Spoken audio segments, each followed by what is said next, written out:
Hello everyone and welcome back to another video. In today's video we are going to be going over the Gemini Jets 1-400 releases for September of 2021.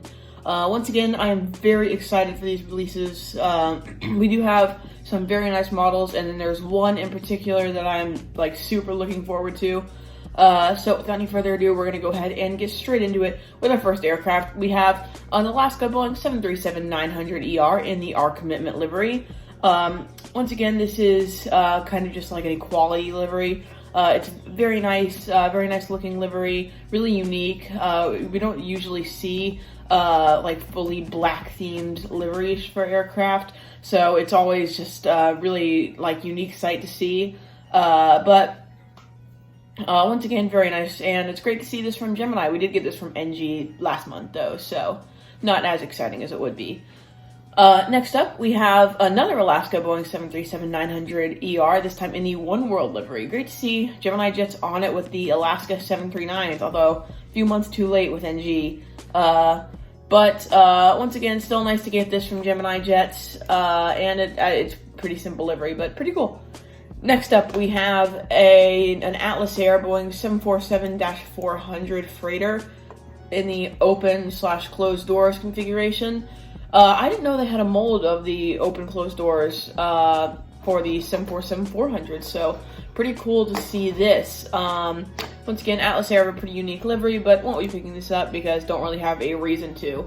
Next up, we have a model that I probably will pick up eventually, and that is an Avianca A321neo.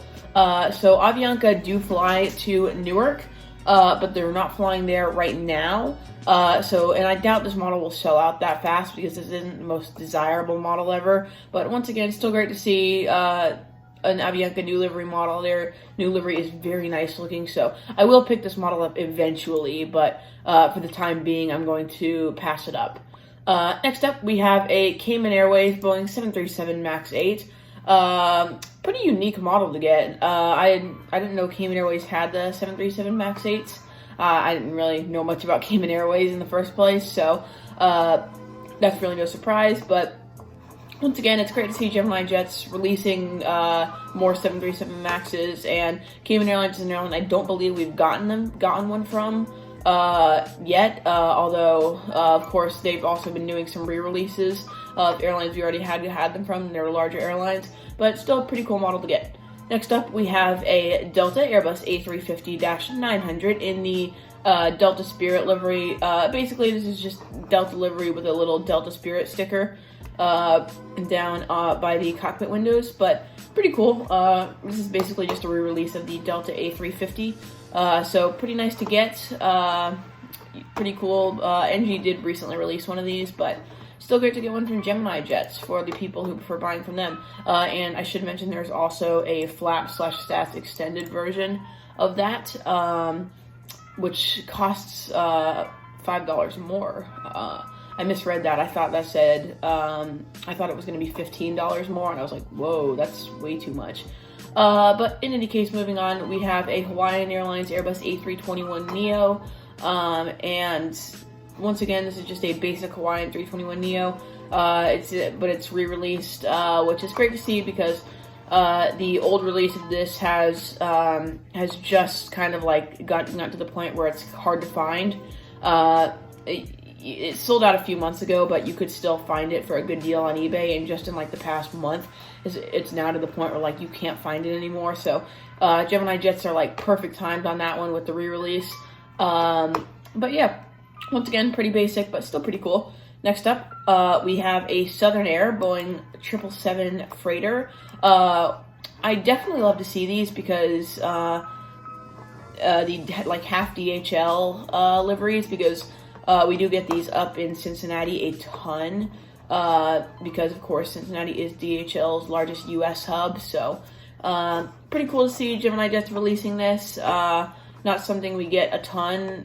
These kind of smaller cargo airlines that are operating for larger cargo airlines, so pretty cool to see. And there's also a version of that in the flap/stats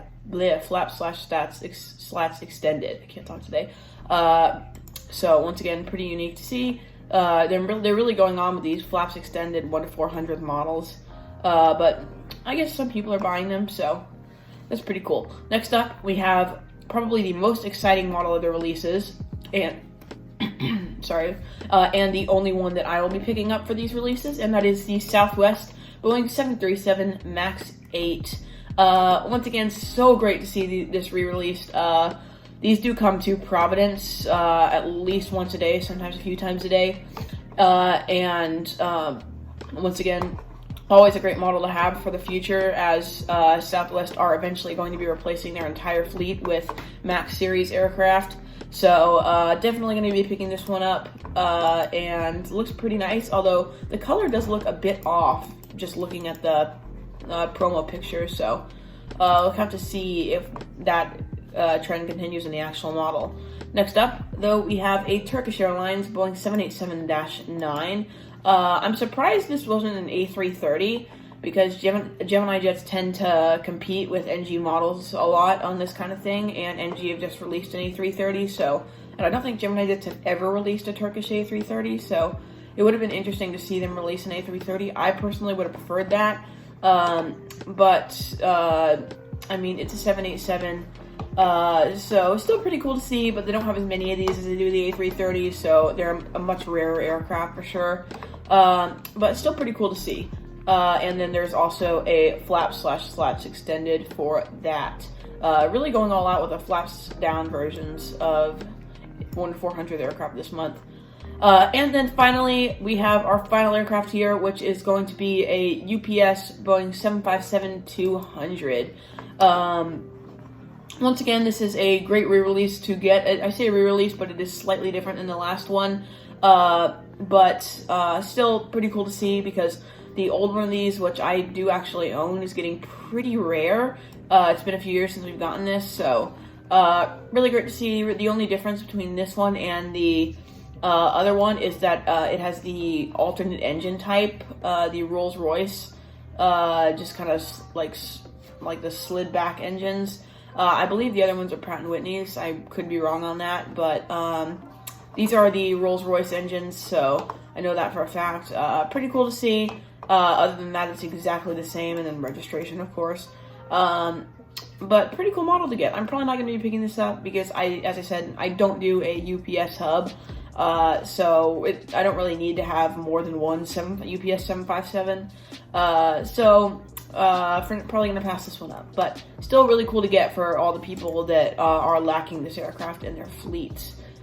So yeah, everyone, that does conclude our update for today. If you did enjoy, or I said update releases, I apologize if I messed up. I'm not super used to recording because of the break I've taken, of course. So yeah, everyone, as I said, thank you all for watching. If you would, then be sure to leave a like, subscribe, and if you have time, leave a comment down below telling me your thoughts. Once again, I hope you guys do have an absolutely incredible rest of your day, and I will see you later. Bye.